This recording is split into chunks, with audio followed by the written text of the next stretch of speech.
what's the formula to make them self-sufficient? Do you make them pass like a training? What's the usual drill? I firmly believe that the commit standard should be higher than the Workday standard. You do not necessarily need a certain background, major, degree, experience to be in Workday. It is more a train of thought of, are you someone that is curious? Are you someone that likes to troubleshoot? Yo, Marcus, how have you been? How are you doing? It's a beautiful day to be alive. The sun is shining. It's a great day for Workday. Stress, blessed, Workday obsessed. Amazing. I appreciate you becoming a guest on the Ask an Expert podcast. Appreciate you for being here. As I told you offline, I'm super pumped about this episode because I don't think that I speak with a lot of people with so many partner experience, but not many people who went client and then came back to partner. So we'll chat about that later during this interview. But for the people who don't know you, Marcus, tell us a little bit about yourself. Yeah, so I am Marcus, like Mahdi said. I have, I think, 13 different certifications in Workday at this point. Thankfully, all I'd say, I'm probably one of the few people out there that's excited that they changed up their release management. It made my life so much easier and gave me about 2 weeks back in my life every single release. Yeah. I specialize in a lot of different areas, but I kind of started off my journey at Collaborative. And with that being said, got a lot of really kind of amazing experience and transitioned to a few different partners. I've been at Collaborative, which is now Cognizant, went to Alight, then went to TopBlock, kind of got burnt out. I wasn't sure if it was kind of my partner experience or kind of more just consulting in general. And so I said, hey, I'm going to make that big jump and go to the client side. Went to the client side. And while it was fantastic, while I absolutely adore the people I work with and all that fun stuff, I got bored. Boredom is never good for me. And I ended up saying, hey, I want to try independent consulting. I really did like it. I know, Madi, you do a lot of really amazing things in that independent consulting headspace. Turban and really kind of everything that you do is definitely one of the people that I'm looking at for most in the ecosystem right now and keep my ear on the ground. But Appreciate it. I actually switched out of independent because I thought it was kind of funny because I missed the kind of camaraderie and I've been known as Mama Bear. I'm the dad at Commit here.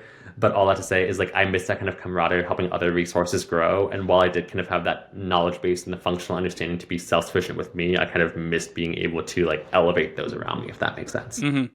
And I love hearing that because so many people think that once they go independent, they can never go back. And you're proof that you can actually go back and that no, you can try it, see if you like it, and then actually come back because you're set on what you like, what you don't like. You said you like the camaraderie and the maybe the mentorship that you're giving at Commit and other companies. So I love hearing about that. Any other reasons, by the way, I'm curious. Let's dive deeper into it. Any other reasons why you kind of liked more going into partner or client rather than independent consulting? I really did like both. Ironically enough, my husband and I are both from Workday. We say that we're two halves of the best consultant. I do pretty much everything on the HCM side. He does payroll, absence, time tracking, and benefits.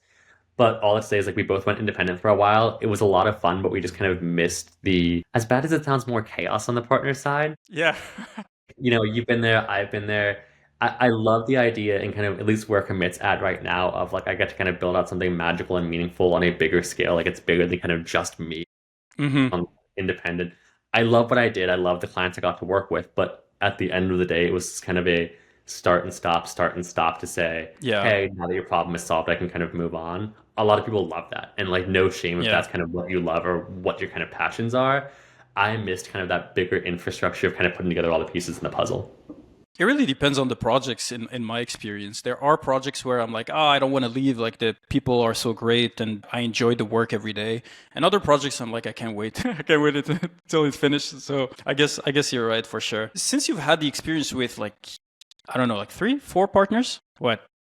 I think I did 5 or 6 if you count acquisitions. 5 or 6? Okay, yeah. If I count it. It was Collaborative to Cognizant to Alight to TopBlock, where I guess now TopBlock is BFSG, I want to say. 4 different letters. Oh, yeah. Yeah. They just got acquired a month ago, yeah. Yes. Which that was interesting.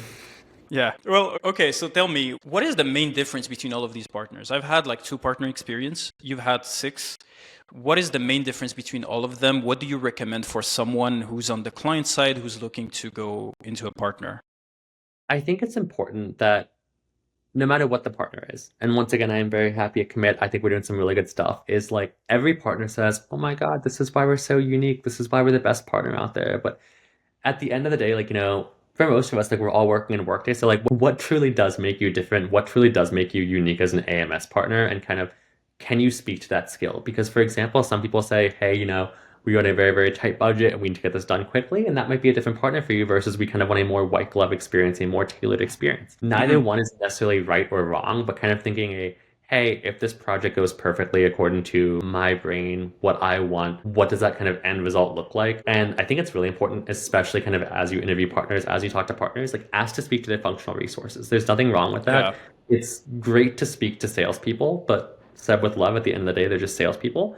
And so if you can actually kind of talk hands-on to those people that will actually be working on this project or have that background, that experience, that knowledge, and say like, not necessarily quiz them on their expertise, but make sure you feel comfortable with them. Make sure you are Hmm. confident with them. You spend a lot of money not only on Workday as a system, but also to kind of upgrade, enhance, and change Workday with what it is and what it can be.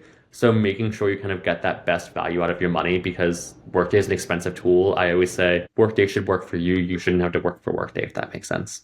Yeah. Yeah, definitely. I think you're right. Every company in this space are doing the same thing. Like they can be very skilled, but then what differentiates you is really, the people and the team and the soft skills that they have. So yeah, definitely talking to functional consultants, you'll have that extra detail that maybe salespeople won't give you. And then as a, yeah, go for it. Oh, I was gonna say, I think it's amazing because there are partners out there that are really kind of trying to change up and shake up the ecosystem. I mean, Commit right now is building out Extend apps just like everyone else. Like Kainos has their Smart Line product series. It's cool to see, when I started out in Workday in 2018, 2019, wherever it was a much more kind of static, out of the box product. Yes, still Hmm. configurable. But at the end of the day, like Workday was just Workday, and now there's this kind of almost like modular experience to it, and kind of shifting to say how, as opposed to Workday is still kind of that central brain. Like, what can you add on? What can you modify? What can you kind of incorporate or enhance it with to truly make Workday for X organization, not just kind of. Yeah, exactly. Yeah. I think you're right. Today in 2025, many companies are developing their own proprietary tools, and then the built on extend program also is becoming more popular. So I guess you're right. Yeah. And as a consultant, then let's say that I'm on the client side. How should I choose the partner where I want to maybe progress my career with, in your opinion? If you want me asking, are you saying like, hey, I'm a client side person that's looking at choosing the best Workday partner, or I'm trying to transition my role from like being a Workday client to a Workday partner? I just want to make sure I understand the question. Let's say I'm an H. Let's get a very specific example. Let's say I'm an HRIS manager. I can configure pretty much everything in HCM, but I'm kind of sick of the client side. I want to become a consultant, and I have this configuration skills to go to a partner side, to the partner side job. How should I choose between all of the partners Yeah. that are available? I think it's important to say what's most important to me in my career. Because for some people, they say, hey, I want to make a lot of money. And God bless, there's nothing wrong with that. Some people say, hey, at the end of the day, I want financial security. I want to be able to make a lot of money. Some people say, hey, like work-life balance is more important to me. I want to be able to know that I can shut my laptop at 5 o'clock most days. Some people just say, hey, for me, like culture is the most important. And so kind of figuring out before you even go anywhere, it's kind of just like any other job of like, what is most important to me out of this next step in my career? And then kind of having that in mind as you start to interview for these different partners. And once again, there's a lot of great partners out there. I'm a little Hmm. biased. I think Commit's the best. Shout out to us. But all I have to say, what is most important to you out of your career, and what partner do you think most aligns with that? Because at the end of the day, what's important to me might not be the same as what's important to you. Yeah. Okay, definitely makes sense. So what's different then about Commit than all of the other partners you worked at? I think Commit is very special to the fact that yes, you can go to smart people anywhere. Like, I've worked with smart people at every single partner that I've worked with, but having these smart people be able to create a greater picture of kind of what Workday is going to. For example, Hmm. a lot of partners say like, hey, like this is what release management is, but not necessarily saying, hey, this is what release management is, but like, hey, this is how it affects you. This is where it's going. Like looking to see where those strategies, those trends, those kind of deltas to kind of see down the road and kind of around the corner. Because Workday changes twice a year. And Workday does a pretty good job for the most part, kind of letting you where that future goes and kind of understanding where that future goes. But at the end of the day, being able to kind of see behind those corners to say, how will this impact me before it actually does? We built out something called our tenant pulse dashboard, where it will look across kind of all of your configuration, your business processes, domain, security, reporting, and kind of say like, hey, what's failing before it actually fails? So that way you Oh, are okay. actually shooting things and kind of understanding things, not only as they happen, but before they happen to kind of take that next step. And I think it's important, especially in Workday, to be able to have that proactive approach because as bad as it sounds, a good HRIS, a sound HRIS, you don't know that it's working until it stops working. Yeah, definitely. So you say that they go the extra mile and they try to think ahead to help other clients.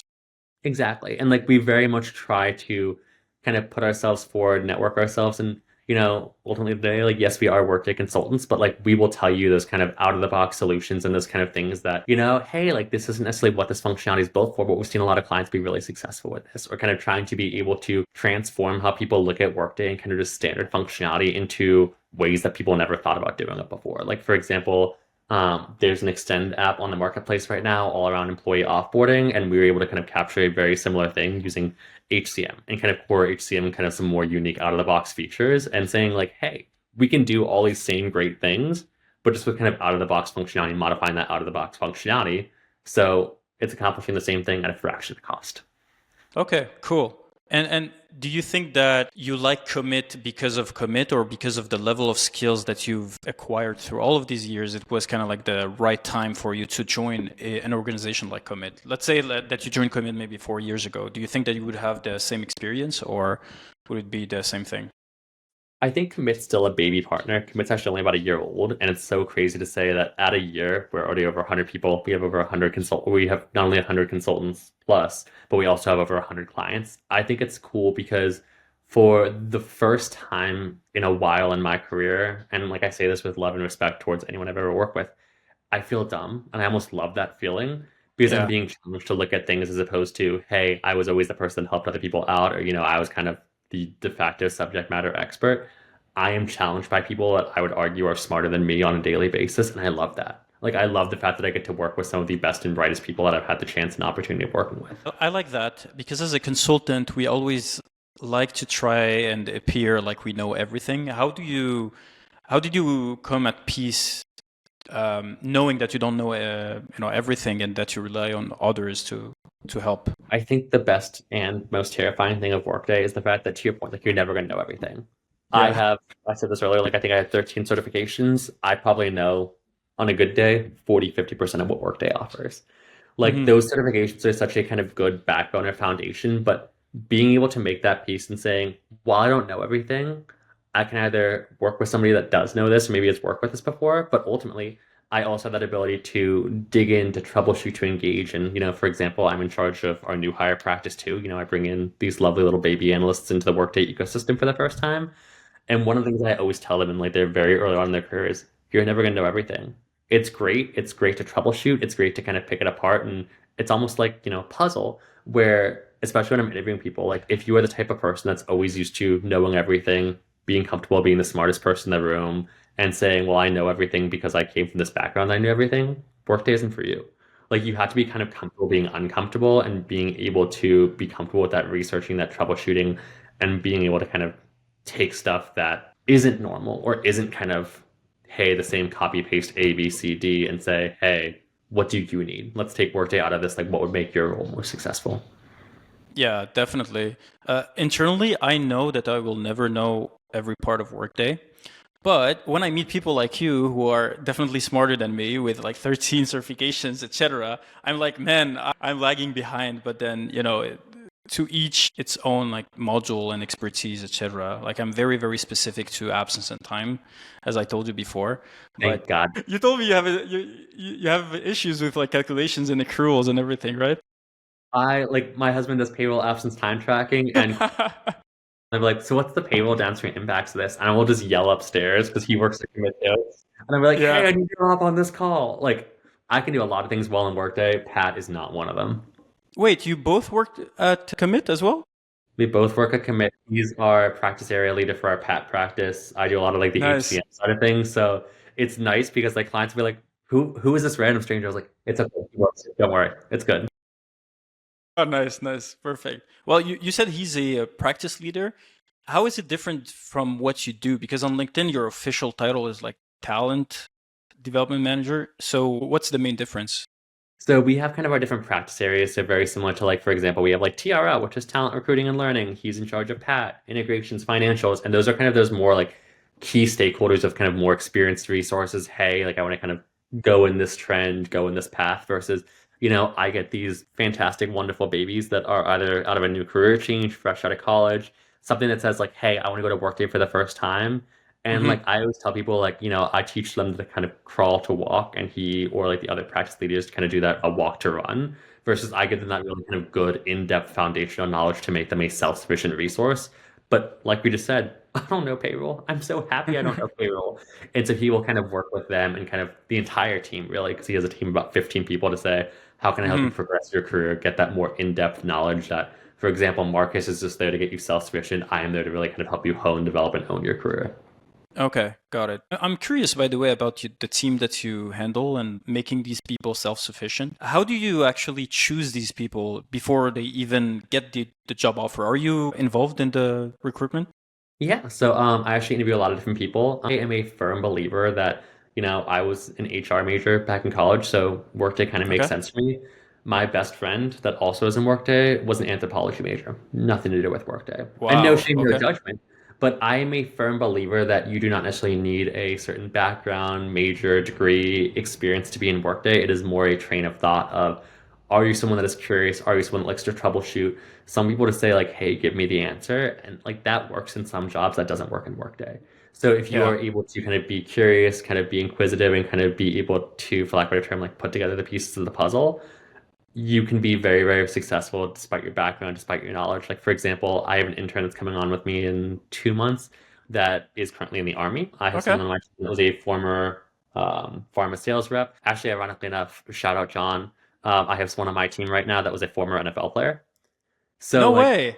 yeah, Nice. it's kind of cool because like I don't necessarily think that you have to have a dedicated path to get to Workday. It's more just like a do I have the knowledge, the aptitude, kind of the drive to be self-sufficient, to learn, to kind of be uncomfortable. And that's not for everyone. No shame for you if it's not for everyone, but this is a career that you have to be comfortable being uncomfortable. And if that's not you, consulting and probably greater Workday isn't for you. Yeah. And so you're not only recruiting people fresh out of college, right? You're also taking people who are just changing careers. Yeah, and like I think it's important because a lot of the time, like those people do have really kind of insightful trends. Like, a lot of those analyst programs you see out there with other college or with other partners, and once again, no shame, no judgment. They very much focus on, hey, we just want college graduates of this degree and this background from these three Yeah. schools. We do a lot of college recruiting too, but also like, the person on my team that was a pharma rep has really good experience in kind of like, hey, what does the pharma HR sector look like? Kind of like what does our mobility look like here? And has a lot kind of deeper knowledge. And I think it's cool to see kind of these people that are making more of a career change. Or for example, a dear colleague of mine, she used to be I think she started off as UKG, and then she went to Mm. Oracle, then she went to Rippling as kind of like different HRS people, and now she's Oh, within wow. Workday. And so she has a Yeah. very amazing knowledge of just what HRIS is in general, because each of them, well, it's kind of like an ice cream shop. You have different flavors of ice cream. I only eat chocolate ice cream. I only like Workday. And so kind of seeing where all those different backgrounds are and those different experiences give you such a much deeper appreciation. I will confidently say the time that I spent on the client side gave me such a deeper appreciation for Workday than I ever Yeah. knew I had. And then what's the formula to make them self-sufficient? Because let's say we take someone who the anthropology maybe major. Okay. Do you make them pass like a training? Do they help with projects? What's the usual drill that you Yeah. found successful? So I am a huge proponent of, I firmly believe that the commit standard should be higher than the Workday standard. Because once again, kind of what we were talking about earlier, like, Workday, there's, I think, 98 partners at this point. When I started the journey, there was 10. So the partner market, it's not going to say overly saturated because there's still a lot of work out there and there's still not enough consultants to keep up with the work. But kind of where that commit differentiation factor is before we even send them through kind of what that Workday core applied and practical bootcamp is. I send them through kind of my own regimented structure where I actually make them do 3 tenant builds for their actual first day of Workday training. No way. Nice. And the way that I look at it is if I can make their life more difficult for about a week and a half, but then when they're actually going through that training, like, hey, when they're with me, it's a safe space. They can easily ask any questions. There's no wrong answers. Like, I am there to kind of motivate them, empower them. I go into our Dallas headquarters with them, travel halfway across the country, like give them that hands-on experience of like, let's work together. And it's Yeah. so funny because when they're actually going through like the real Workday training, like the actual kind of pro partner certification, It's like they're super like, oh my easy. God, that's it.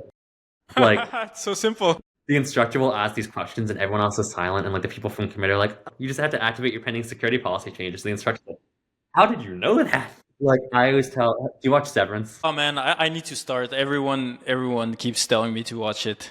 So no spoilers. There's something called the break room, and basically, like Okay. if you mess up or if you basically do something bad, like you have to repeat the same like three paragraphs over and over and over until like you show that you're like apologizing.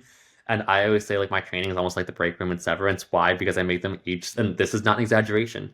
Every single one of them, when we get to the security section, I make them say activate pending security policy changes 15 times. And I tell them, I want to haunt your dreams. I want to haunt your nightmares with this phrase. I want this to be the last thought in your head when you go to bed and the first thought when you wake up. And from there, thankfully, I have never had somebody forget to activate their pending security policy changes. They'll And they're never like, I hear forget your it. voice to this day. Like 2 years later, I still hear your voice and it works. But This like, is so it's so unique. cool. I love that. But I yeah, like love just that. kind of like holding to like that high standard and kind of making sure that they are in a good place that they can kind of challenge that status quo of what the ecosystem is. Because, and Marty, be honest, like when did you start Workday? 2018. Oh, wow. So, do you remember 2018, 2019 or so? I'll just say pre-COVID, like the Yeah. excitement around Workday, if that makes sense. Like I started off in phase one, Mhm. it's like it was your way, like people were excited, like it was this cool thing. Like I remember I showed what proxying was to somebody for the first time during a deployment, and they were like, "Oh my God, this is the biggest thing." Yeah. And I'm like, It's an easy feature, like it's a single domain." But Yeah. like I think that the greater Workday ecosystem has kind of lost so much of that excitement of what Workday used to be. And it's still a great product. Like, I'm not here to downplay the actual product itself, but more, it's not as exciting as it used to be. And it's not as like sexy as we used to think of it as. Like, that's a weird thing to say out loud, but like, bring Yeah. back that excitement back into Workday. Man, I remember well, 2018, 2019, clients would give us like cakes and stuff like that before the implementation, after the implementation, during the implementation. Now like clients are like, "Yo, can we like just go live?" So I I totally want get that excitement. my first ever project. Oh my God. I remember I graduated college 2 weeks before. God bless. I think I had just gotten my certification. And they were like, hey, we just need somebody in the seat. Like, we couldn't find anyone more local. Like, you can just drive up. It's like 45 minutes away. And we were their sixth time trying to implement Workday. Like, 6 times.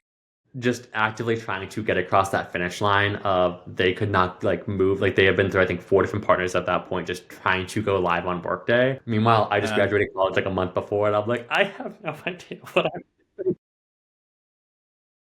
Yeah, it's always that joke, like the 22-year-old coming on, and then those senior people asking all of these questions, and then they think that we can answer those questions, but they don't know that we just started. Well, I had the exact same experience. So you were a new grad as well when you came to Workday. Me It too. was. Yeah. I will say, I wish I could be like, oh my God, like I knew someone who knew someone. My husband, I think I said earlier, is also on Workday, and he was like, Yeah. hey, like, this Workday thing's pretty great. You should do it. And ever since then, I think we've actually worked at three different partners together at some point in our career. Hmm. So I definitely like it was a career shift that I'm glad I made. And like to your point too, like, you're that new grad that you're like, what the heck is happening right now? And I think that's also a huge thing of saying like analysts shouldn't just be new college grads. Like that industry experience or that former career experience speaks volumes that even if you don't necessarily know how something's configured in Workday, like you still kind of understand foundationally what it is that like a lot of those new college grads just don't have that frame of reference. Yeah, yeah, I totally get it. And by the way, I asked you all of these questions because I received so many questions around switching to Workday. But then it's either, those partners, they don't have a program for people switching careers. They only have that new grad programs. And then even if you make it, it's so hard to get upskilled. So that's why I was asking a few questions to get a few ideas. So I appreciate it. And like I think internal mobility is so important that like, we were talking earlier about, what makes a good partner transitioning in my career of like some people are saying, hey, I am fine with this kind of basic level role, more entry level role. Like my career is not that important to me. And there's nothing wrong with that. Some people say, I want to be able to develop, kind of grow, foster that knowledge and saying, do I have a partner that matches that? Do I have a partner that rather would promote from internally within? Do we have a partner that tends to just kind of bring in external resources and that's how they have the more senior resources? Like what is that partner not only for kind of where I'm at now, but where I want to go? Definitely. And then you mentioned something about going to the client side. How did your mindset shift or change when you went to the client side for the first time? And I'm going to shoot myself in the foot for saying this. I used to always pride myself. I was like, oh my God, I'm such a critical thinker. Like I'm two steps ahead of everything. And it's Hmm. so funny because when it's actually like, for lack of a better term, like your own data, like it was my own data because I was on the client side, like I was in charge of our Workday system. And it just changed my frame of reference to say, like, hey, like this is my data. Like I have those kind of more smarts to say, like, ultimately at the end of the day, like Workday reporting, you can get it to say whatever you need to say. Like you can build that key metric, that key output to be exactly what it needs to. But being able to kind of attach, for lack of a term, like my data, my understanding, my workflows to that. And, when I was client side, it was on a cybersecurity firm. Love them. Shout out, Andrew. You're an amazing manager. But it gave me such a deeper appreciation for not only back when I was client side, we were not full platform HCM. We did financial stuff outside of it, procurement stuff outside of it, and just the ungodly amount of Excel spreadsheets that came in my inbox, like the ungodly amount of things that I'm like, oh my God, this could be so much more streamlined having it all in one Yeah. system. But also like saying, we have to be compliant. We have to make sure our data is secure. We were a global cybersecurity firm that I think like 50 of our clients were just different, quite literally like national governments. And so they say like, hey, we want to make sure our data is secure, and being able to kind of make sure you have, SOC 2, SOX, all that kind of compliance workflow to make sure, Workday is a very secure system, but are you built up to be secure? Are you built up to have a good foundation to make sure your employees' data, your workers' data is in a secure and actionable environment? Because at the end of the day, you are holding on to a lot of employees' very, very private and sordid details about their life. Yeah. And were you in charge of all of the configurations or just transactions? I was full platform, start to Full finish. platform? We Okay. were in 16 countries, 5,000 employees globally. And I was very fortunate that I had a great HR team that kind of worked with me and said, like, hey, this is what we need. But I mean, phase X is kind of maintaining the system, growing the system, kind of compliance work. Because, like I said, we were audited by all these different national governments. Yeah. A lot of that fell on me to say, hey, like, do we not only have a healthy tenant with where we're at now, but also where we're going? And I had to always kind of think further ahead than I ever had to before. Were you working with an AMS partner or did you handle everything on your own? We were. Yeah. I don't want to say who that AMS partner is because I like to only speak kind of those AMS partners. That AMS partner was also on my resume. So also, if you're looking at my resume, if you're creeping on my LinkedIn right now, listening to this, don't judge me for all of my experience because I have grown because of it. No, no worries. Perfect. Yeah, I think most clients have an AMS partner anyway, so no, that's cool. And then after your client experience, you went back to Commit. You did mention that Commit is different with all of their internal initiatives. You told me about this new AI copilot that you were working on. Tell me more and how it would help clients. So let's be real here. The two most annoying letters in all of 2025 are AI. And like it's this really unique kind of space race that's happening right now, if that makes sense, where it's not only like the Googles, the Amazon, knock something over. The Googles, the Amazon, the kind of greater tech ecosystem, but really it's kind of going down to every company, every ecosystem, every product line, everything of saying not only who's going to be first to market, but who's going to be best to market. We actually Yeah. developed kind of alongside a few other partners this amazing AI proprietary tool that, think of it as almost like your go-to AMS copilot. You can ask it any kind of configuration questions. It scrapes all of our resources. So for example, like a lot of tickets that we've worked, a lot of the QRGs, we pulled together SOPs, documentation. It pulls together the admin guide, the release center, videos, and really kind of all this amazing knowledge to give you a really kind of cool out of the box answer. We know, Nice. just as much as I love to say, like AI is great. Is it perfect? God, no. All I'd say is, hey, if this gets you kind of 80% of the way there, but obviously 80% still a B. We love Hmm. 100%. You can still kind of raise that ticket with commit. You can still work with somebody at commit, but that way it gives you that kind of direct connection to say, hey, it gives commit that chat log, what was happening, and kind of gives us the ability to say what were all the steps that you took so we can see things from your screen, but also kind of lets us have a more seamless handoff. So it's not like, hey, I asked the AI chatbot all these things, and now I have to reiterate all that to commit. So it kind of makes it a Yeah. much smoother transition too.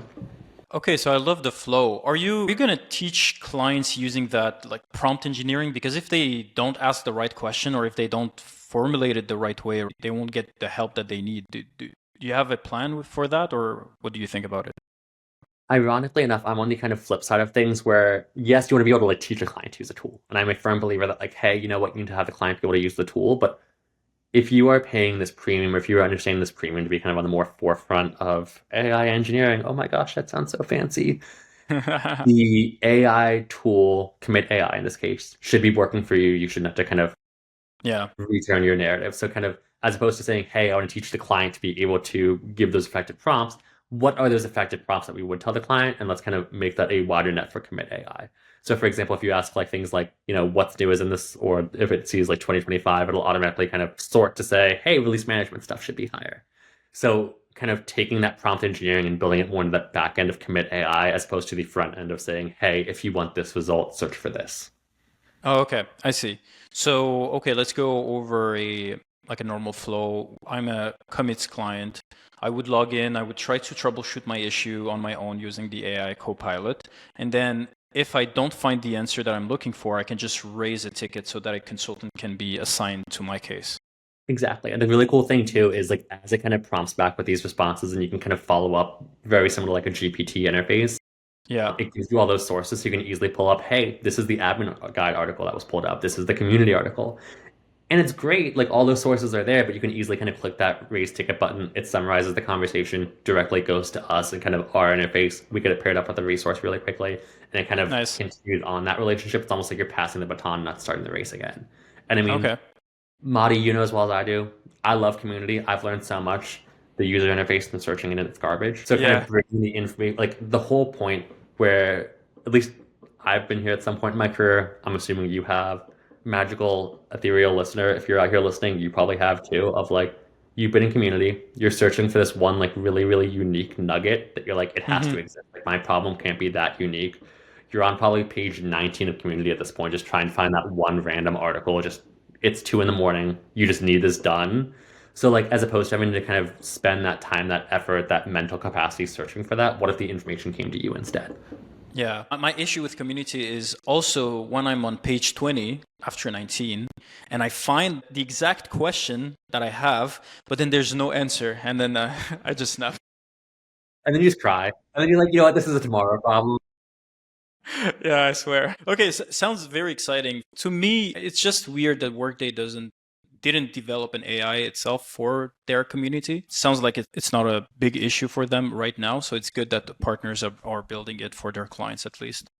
And like the way I look at it, and like I actually had this talk not only about like the kind of AI co-pilot, but also like customer central is effectively like community and customer central are loss leaders for them. Like they do not get any money by making that tool better. Yeah. Ideally, in theory, you get happier customers, you get happier clients, but like Hmm. it works and it solves the Yeah. problem. So like why would you invest kind of more of those dollars, that R&D, that knowledge base, those programmers, whatever you want to call them, to building out something truly great if it's not revenue generating? So I get it from their perspective, but True. also like, hey, their losses are gain. Yeah, exactly. No, that makes sense. Perfect.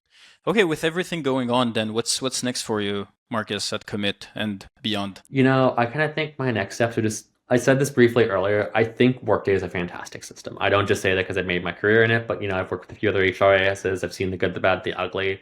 I've done merit planning on a spreadsheet. I have seen talent be a Microsoft Word document. So like I have seen some of the worst things in the ecosystem. I've also seen some of the best things in the ecosystem. And figuring out where a lot of those functional gaps are and finding ways to either A, use that delivered functionality to say like these are some kind of uncommon solutions to kind of figuring it out. But also like, hey, like Extend isn't a thing now. That built on Workday is a thing now. So kind of bolstering out Workday to be like one of the partners that I'm working with right now is on the Skills Cloud Initiative, Skills Partner Innovation, some fancy title that Workday gave them, and being able to help them build out kind of a skills infrastructure because there's actually a huge shift right now in the just greater HR world, shifting from external hiring to internal mobility and making sure like, hey, we want to be able to adequately position resources to help them grow and develop within their existing company. And so I think kind of at least where my career journey is going or where my career is going, knock on wood, who knows right now, is to, at the end of the day, and I will say this before, I'll say this now, I'll say this again. If you look at my LinkedIn cover photo right now, it says be who you needed when you were younger. And so figuring Yeah. out kind of how can I empower those people around me? How can I help those people grow? Because yes, I love Workday. Like, yes, I love being hands-on with those clients, but I want to make sure that when I was that baby junior analyst 2 weeks out of college, having no idea what I was doing, terrified deer in the headlights, look, Mahdi, I'm assuming you've been there too. Yeah. I didn't really have that go-to person, that go-to network, that not necessarily security blanket, but that kind of culture, cohort, grouping, people aspect. And making sure that Mhm. kind of Commit has that network not only externally to say we are here to put the best foot forward, kind of put our best self forward for our clients, but also internally to say we have this amazing tight knit community where we are always there to help each other grow, to develop, and to really be their best resources, because just because I don't necessarily know this right now does not necessarily mean I can't learn. I love that mission. I love it. I love it. And it's good that you've aligned what you want to do with your current partner. The fact that they are able to give you that, that's even greater. So I love that.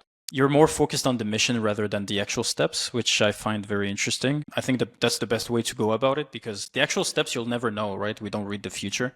However, if you have the North Star, then you'll eventually get there for sure. Yeah, go for it. I was gonna say, let's be real here. Things change day to day, especially in the ecosystem. Yeah. Like, you see that what's new, and you're like, wow, this changes what I've been working on for the past 6 months. So like Yeah. being able to kind of, once again, it kind of all ties back to that be comfortable being uncomfortable type thing. Like, where do I want to go on its most vague sense, and kind of figuring out those steps to get there along the way. Because at the end of the day, if you're passionate enough and if you have the opportunity, a little bit of luck, and the skills to get there, you'll get there. But being able to put the effort in yourself, because once again, like nothing will ever really be handed to you. It's a matter of, do you want to put yourself out there? Yeah, definitely. And so if someone listens to this episode and they just love what they're hearing and they're trying to find you, where can we find you, Marcus? Reach out to me on LinkedIn, Marcus Foden. I have a lovely cover photo that says "Be who you needed when you were younger." My email's mfoden@commitconsulting.com. Reach out to me directly, probably on Facebook. Wherever you Nice. want to reach out to me, odds are Google my name and hopefully good things pop up. Definitely. And by the way, you should post more on LinkedIn. You post like once a month, so we'd love to hear from you more often. All my friends tell me I am the world's cringiest LinkedIn influencer, and I wear that badge with honor. I will post all like the Workday memes, all that stuff. I need to actually start, because I write a lot of articles with Commit, but I got to start posting out like more kind of individual content, because you build a Yeah. lot of great stuff as a consultant, and just because it works for one client, it'll work for 100 more sometimes. So kind of figuring out Yeah. what that more macroscopic journey looks like. So challenge accepted. That's amazing. Appreciate you, Marcus, for being a guest. Appreciate you sharing all of this knowledge, and hope to have you back in a future episode. Who knows? I'm honored. Dream team. Thank you, Marcus.